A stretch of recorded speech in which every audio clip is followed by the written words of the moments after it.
स्वागत है दोस्तों आपका GDS to MTS previous year question paper Gujarat circle 2020 video number 6 part 2 में। आई होप आपने जो फर्स्ट पार्ट है इस वीडियो का वो देख लिया होगा, जिसमें हमने क्वेश्चन 30 तक जो डिपार्टमेंटल क्वेश्चन थे उसको कवर कर लिया था। और आज हम क्वेश्चन 31 से स्टार्ट करेंगे, जो कि मैथमेटिक्स का सेक्शन है। यहाँ से हम स्टार्ट करेंगे, ठीक है। चलिए शुरू करते हैं। इसमें है कि Aman lent 6,000 to a Basu for 2 year, कि अमन ने 2 साल के लिए 600 रुपये बासु को दिए और 24,000 रुपये 4 साल के लिए चेतन को दिए। उसको दोनों का ब्याज जब मिला, उनको जोड़कर जो ब्याज मिला वो मिला उसको 9,720 रुपये। तो बताइए कितने ब्याज पर उतने जो उसने जो रकम है वो दी थी, ठीक है। देखिए, जो इंटरेस्ट का फॉर्मूला होता है वो होता है P/R/T/100, ठीक है। ये फॉर्मूला होता है। पहले हम मान लेते हैं जो इंटरेस्ट रेट ऑफ इंटरेस्ट है वो R है। चलो शुरू करते हैं। पहले हम पहले केस में निकालते हैं। बासु के केस में देखते हैं कितना ब्याज बनता है। बासु के केस में बनता है आई फर्स्ट, मतलब कि जो पहला ब्याज है is equal to P principal 6,000 रुपये दिया था। आर का हमें पता नहीं है, रेट ऑफ इंटरेस्ट तो हमें पता करना है। T 2 साल के लिए, ठीक है। और अभी दूसरा देखते हैं चेतन के केस में। I2, इस पर जो प्रिंसिपल अमाउंट था वो था 24,000 रुपये दिए थे। रेट ऑफ इंटरेस्ट हमें पता नहीं है, 4 साल के लिए बटा 100। अभी दोनों का ब्याज जोड़कर I1 प्लस I2 कितना दिया हुआ है हमें, 9,720। तो इस तो हम ये जो दो इक्वेशंस है हमारे पास, एक ये और एक ये है, इन दोनों को जोड़ देंगे तो क्या आएगा, 6,000 × R/2/100 प्लस 24,000 × R/4/100। और बराबर में क्या दिया हुआ है, 9,720, ठीक है। इसको सॉल्व करेंगे अभी हम। पहले तो 2 ज़ीरो यहाँ से मैं कट कर देता हूँ, 2 ज़ीरो यहाँ से मैं कट कर देता हूँ। तो ऊपर कितना रह गया, 60 को 2 से गुणा करेंगे 120R, प्लस यहाँ पर 240 को 4 से गुणा करेंगे 960R, बराबर 9,720। अभी दोनों को जोड़ दोगे, 960 में 20 जोड़ेंगे 980 और 1,080, R बराबर 9,720। R की वैल्यू क्या आएगी, 9,720/108, ठीक है।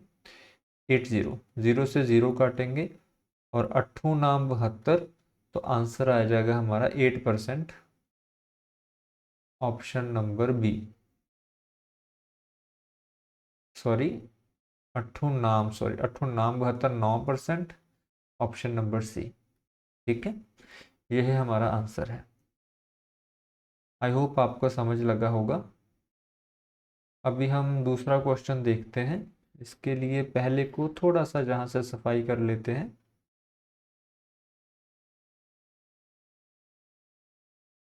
चलिए दूसरा क्वेश्चन जो है यहाँ से भी थोड़ा सा साफ कर, कि 4 लड़कों की जो एवरेज हाइट है वो 160 सेंटीमीटर है और उसमें से 3 लड़कों की एवरेज हाइट कितनी है, 164 सेंटीमीटर है। तो जो चौथा लड़का है उसकी एवरेज हाइट हमें पता करनी है। एवरेज हाइट होती क्या है दोस्तों, 4 लड़के थे, चारों की एवरेज हाइट कितनी थी, 160 160 160 160, ठीक है। एवरेज का मतलब होता है जो सभी की अगर बांटे, किसी के ज़्यादा होगी किसी की कम होगी, लेकिन अगर हम सबकी सेम रखें तो 160 आएगी जोड़ने पर, ठीक है। तो टोटल हाइट कितनी होगी, 16 चौक 64, 640 सेंटीमीटर। और तीन लड़कों की कितनी थी, 164, 164 और 164। 16 में 16, 16 में 32, 16 थी 48, 48 प्लस 4 के 12 में से 492, यानी कि कितनी होगी, 492।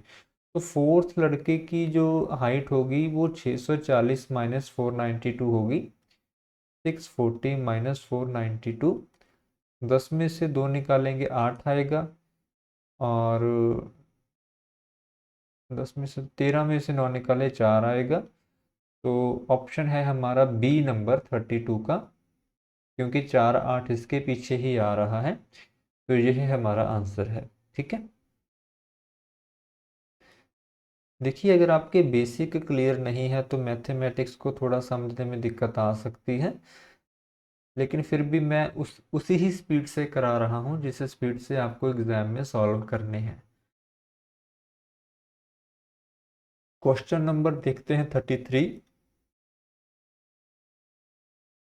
अंश अपना जो कोई काम है वो 12 दिन में पूरा करता है, और अंश और राशि दोनों मिलकर उस काम को 8 दिन में कम खत्म करते हैं, तो राशि अकेली उस काम को कितने दिन में करेगी। तो इसको ऐसे रखते हैं कि अंश जो काम है वो कितने दिनों में करता है, 12 दिनों में, ठीक है। अंश और राशि मिलकर कितने दिनों में करते हैं, 8 दिनों में। तो राशि कितने दिनों में काम करेगी ये हमें ढूंढना है। तो जहाँ पर अंश के काम करने की वैल्यू 1/12 दी हुई है, इसको पुट कर देंगे तो क्या आ जाएगा, 1/12 plus 1/r is equal to 1/8। इसके बाद क्या आएगा, 1/r 1/8 माइनस 1/12। उसके बाद 1/r 12 एलसीएम ले लेंगे, और 12 एलसीएम नहीं आएगा, एलसीएम आएगा 24। इसका आएगा 3 माइनस 2, 1/r कितना आएगा, 1/24। तो 1/r की कितनी वैल्यू आ गई, 1/24। जो राशि है वो काम को 24 दिन में ख़त्म कर पाएगी। तो ऑप्शन नंबर जो सी है ये हमारा सही आंसर है, ठीक है। नेक्स्ट क्वेश्चन पे चलते हैं। Question number 34। इसमें बताया गया है कि कोई पर्सन 600 मीटर लॉन्ग स्ट्रीट को, गली को 5 मिनट में कवर करता है। उसकी स्पीड हमें बतानी है किलोमीटर पर आवर में, ठीक है। तो 600 मीटर को अगर हम किलोमीटर में कन्वर्ट करना चाहते हैं तो इसको 1000 से डिवाइड करना पड़ेगा, ठीक है। तो ये हो गया। पहले स्पीड का फॉर्मूला देख लेते हैं, डिस्टेंस अपॉन टाइम, ठीक है। ये मैंने डिस्टेंस लिख ली किलोमीटर में। 600 मीटर को किलोमीटर में कन्वर्ट करने के लिए मैंने पहले ही 1000 से डिवाइड कर दिया। और अगर मैं 5 मिनट को घंटे में तब्दील करना चाहता हूँ तो इसको हम 60 से डिवाइड करेंगे। अभी हम इसको सॉल्व कर देंगे। 2 0 जहाँ से कट जाएगी और 1/12 यहाँ से आ जाएगा। तो कितना आंसर आ जाएगा, 6/10 अपॉन 1/12। उसके बाद इसकी इधर मल्टीप्लिकेशन होगी, इसकी इधर होगी, तो क्या आ जाएगा, 6 × 12 1 × 10। इसको सॉल्व करेंगे, 6 5 6 6 36/5। तो इसका जो आंसर आएगा 7.2 kmph, जो है ऑप्शन नंबर बी, ठीक है। और यही हमारा आंसर है। आई होप आपको सभी जो चीज़ें हैं वो समझ आ रही है।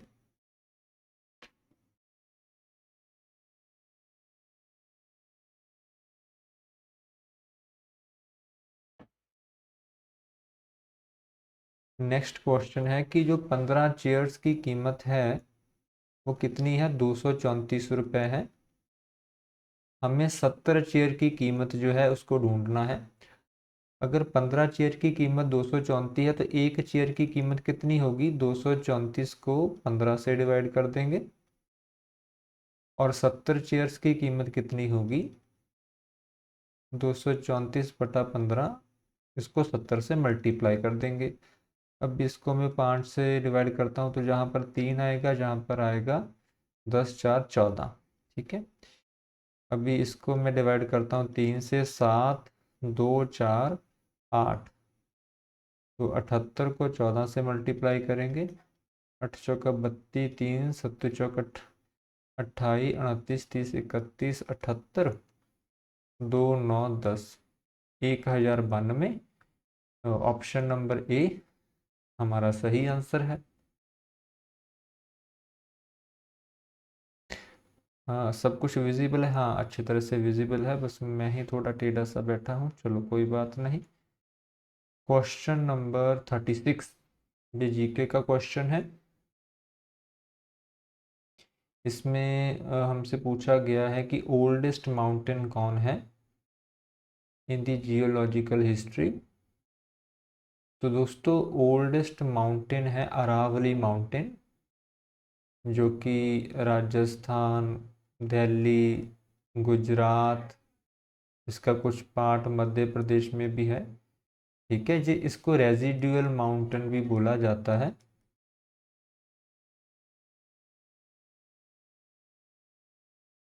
ठीक है, उसके बाद जो बाकी के जो नीलगिरी माउंटेन है वो कहाँ पर पड़ता है, मैं आपको मैप में समझा देता हूँ।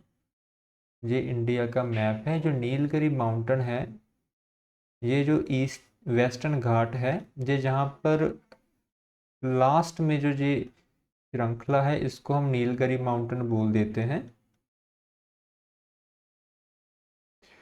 और बाकी के जो सतपुड़ा और विंध्य रेंज है वो जहाँ पर है, जो कि नॉर्थ इंडिया को साउथ इंडिया से अलग करते हैं। ठीक है, क्वेश्चन नंबर 37 ये भी जीके का क्वेश्चन ही है कि जो कृष्णा रिवर है, उस रिवर का सोर्स क्या है। तो कृष्णा रिवर का जो सोर्स है वो है महाबलेश्वर, और कृष्णा जो रिवर है वो भी साउथ में ही बहती है। ठीक है, तो इसका जो सोर्स है वो है महाबलेश्वर, आपने इसको याद रखना है। मैं इसको बाकी जीके की क्लास में जो इम्पोर्टेंट रिवर्स हैं और उनके सोर्सेस हैं वो कवर करवा दूंगा। नेक्स्ट क्वेश्चन है 38 कि लोकसभा की स्ट्रेंथ कितनी है, उसमें कितने लोग होते हैं या कितने कैंडिडेट होते हैं। तो दोस्तों 543 जो है वो लोकसभा की स्ट्रेंथ है। ठीक है, आप मुझे कमेंट में बताइएगा कि राज्यसभा की स्ट्रेंथ कितनी होती है। हमने पिछली कुछ क्लासेस में उसके बारे में पढ़ा भी था। क्वेश्चन नंबर 39, ये भी जीके का क्वेश्चन है और सिविक्स का क्वेश्चन है। ये भी सिविक्स से ही है, मीन्स पॉलिटी से आप ऐसा बोल सकते हैं, है ना। तो कब जो हमारे देश के प्रेसिडेंट है वो किस समय जो दोनों हाउसेस हैं, जो कि राज्यसभा और लोकसभा है, उसको एड्रेस करते हैं। ठीक है, तो फोर्थ ऑप्शन दिए हुए हैं, लेकिन इसका जो सही ऑप्शन है वो है C, first session first session after each general election and the first session of each year. ठीक है, क्वेश्चन नंबर 40 कि नेशनल गर्ल चाइल्ड कब मनाया जाता है। तो दोस्तों 24 जनवरी को जो है नेशनल गर्ल चाइल्ड मनाया जाता है, गर्ल चाइल्ड डे मनाया जाता है। ठीक है, क्वेश्चन नंबर 41 41 की जो मधुबानी पेंटिंग है, जो फोक पेंटिंग है, वो किस स्टेट से संबंधित है। दोस्तों ये बिहार से संबंधित है। ठीक है, क्वेश्चन नंबर 4 ये एक आर्ट एंड कल्चर का क्वेश्चन था। मैं आपको हेड इसलिए बता रहा हूँ कि कभी आपको जीके पढ़ने की ज़रूरत पड़े तो आप उसी हिसाब से उसको पढ़ सकें। क्वेश्चन नंबर 42 ये भी आर्ट एंड कल्चर से ही क्वेश्चंस हैं। इसमें जो जम्मू एंड कश्मीर का सूफियाना कलाम है, वो किस देश से इन्फ्लुएंस है, मीन्स वो किस देश से जम्मू एंड कश्मीर में आया है, तो दोस्तों वो है ईरान।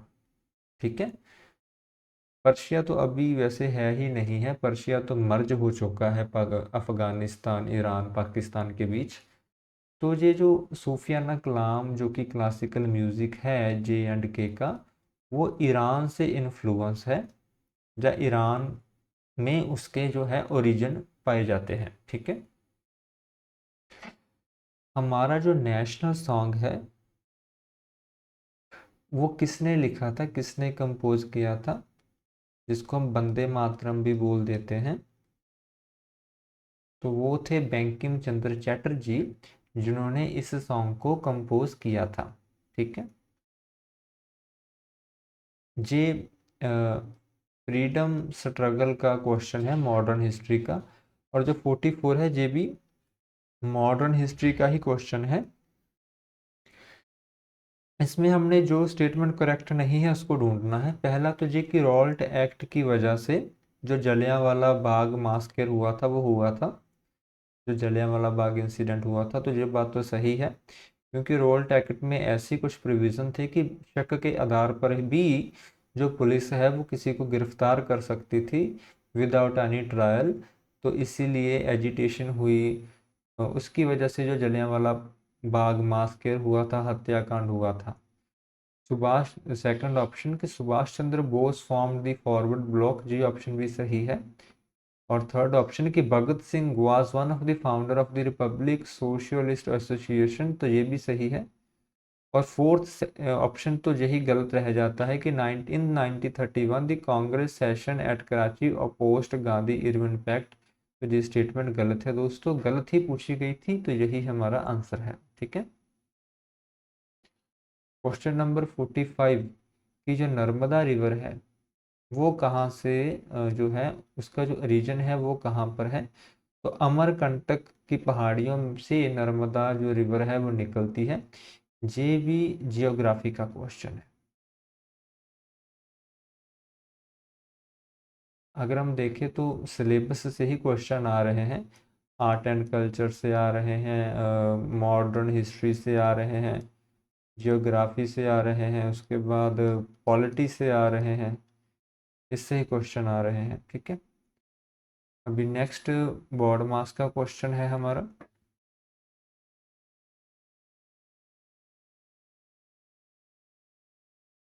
पहले इसको इसको सब्ट्रैक्ट कर लेते हैं, 9 से 3 गए 6, 15 से 6 गए 9, उसके बाद 9 से 2 गए 7, 796 इज इक्वल टू, इसकी जगह मैं x लिख देता हूँ, x इंटू 40। ठीक है। तो x की वैल्यू क्या होगी, 796/40। बस इसको हमने सॉल्व करना है।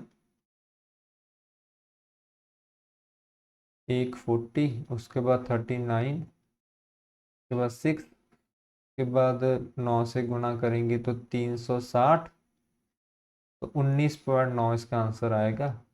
ये जहाँ पर भी देखो पहले डिजिट 19 थे, जहाँ पर भी 19 था, तो मैंने इसको पूरा सॉल्व नहीं किया, पहले दो डिजिट से ही आंसर को पक्का कर लिया। ठीक है।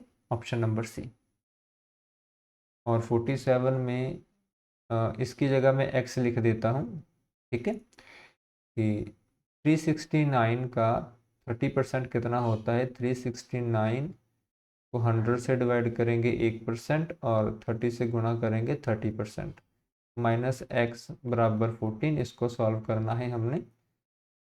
तो 369 इंटू 13/100, 14 को इधर ले आएंगे और बराबर एक्स लिख देंगे। तो इसको आगे सॉल्व करेंगे, 369 इंटू 13 माइनस थे 1400 upon 100 is equal to x.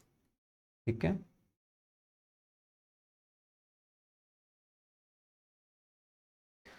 इसको अगर आप गुना करोगे तो आपका जो आंसर आएगा वो आएगा 4797, 4797 माइनस थे कि 1400 इज इक्वल टू, डिवाइडेड में 100 इज इक्वल टू एक्स। अब इसमें से 1400 माइनस करते हैं तो आएगा 7 और 7 से 3 गया 3, और 4 से 3, 3397। इसको 100 से डिवाइड करेंगे तो आंसर आ जाएगा 33.97, ऑप्शन ए। ठीक है।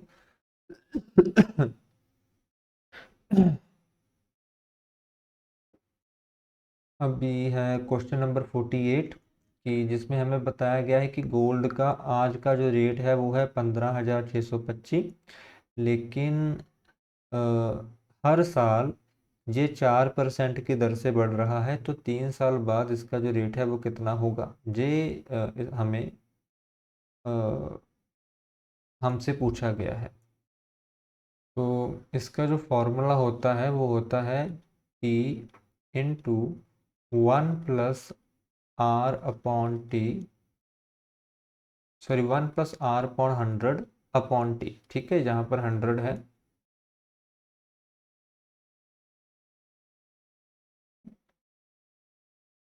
इसमें हम वैल्यूज पुट करेंगे, तो P जो प्रिंसिपल है वो है 15,625, और 1 प्लस ब्याज है 4/100, T है कितना है 3 सालों के लिए। इसको फिर से सॉल्व करेंगे। 15,625, इसको जहाँ से कट कर लेंगे 1/25 इसका आंसर आएगा। और उसके बाद 25 से 25, तो 26/25 अंदर आ जाएगा 26/25 की पावर 3। इसको हम ऐसे भी लिख सकते हैं 15,625 गुना 26 गुना 26 गुना 26 बटा 25 बटा, सॉरी 25 गुना 25। ठीक है, तो 25 को 25 से गुना करिए 625 होता है, और 625 को 25 से गुना करिए 15,625 हो जाता है। तो ये तो जहाँ से ही कट जाएगा। ठीक है, मीन्स आप 25 को 3 बार गुना करेंगे तो 15,625 ही आ जाता है। अभी सिर्फ हमें इसको सॉल्व करना है, 26 को 3 बार गुना करना है। तो 26 को अगर हम 3 बार गुना करोगे तो लास्ट में तो हमेशा देखिए, अब 6 को 6 से गुना करोगे तो लास्ट में 6 आएगा, फिर 6 को 6 से गुना करोगे तो लास्ट में 6 आएगा। यूनिट डिजिट से हमें ये तो पता चल गया कि इसमें 7 है तो ये आंसर नहीं हो सकता, इसमें 5 है तो ये भी आंसर नहीं हो सकता। अभी हम बस 26 को 3 बार गुना करेंगे, पहले मैं 2 बार गुना कर लेता हूँ। 3 बार गुना करने पर मैं आपको सीधा आंसर ही बता देता हूँ, समय वेस्ट नहीं करते हैं। तो इसका जो आंसर आएगा 17,576 आएगा। ठीक है, ऑप्शन नंबर जो सी है इसका सही आंसर होगा। बाकी मैंने आपको निकालना बता ही दिया है। क्वेश्चन नंबर 49 पे अभी हम हैं, कि किसी आदमी ने जो ब्लैंकेट है 560 रुपये का खरीदा, मतलब कि कॉस्ट प्राइस कितना है 560 रुपये, और उसने 10 रुपये के घाटे पर उसको बेचा, मतलब कि 560 रुपये का लेकर उसको 10 रुपये पे घाटे में, बल्कि 90% पे बेचा। तो उसको पहले मैंने 100 से डिवाइड किया तो 1% आ गया, 1 को 90 से गुना किया तो 90% आ गया, क्योंकि 10% घाटे पे मतलब कि 90% पे। ठीक है, अब इसको सॉल्व कर देंगे, 1 0 जहाँ कट जाएगी, 56 को 9 से गुना कर देंगे, 9 6 4 5, 9 5 45, 504, ऑप्शन नंबर डी हमारा सही आंसर है।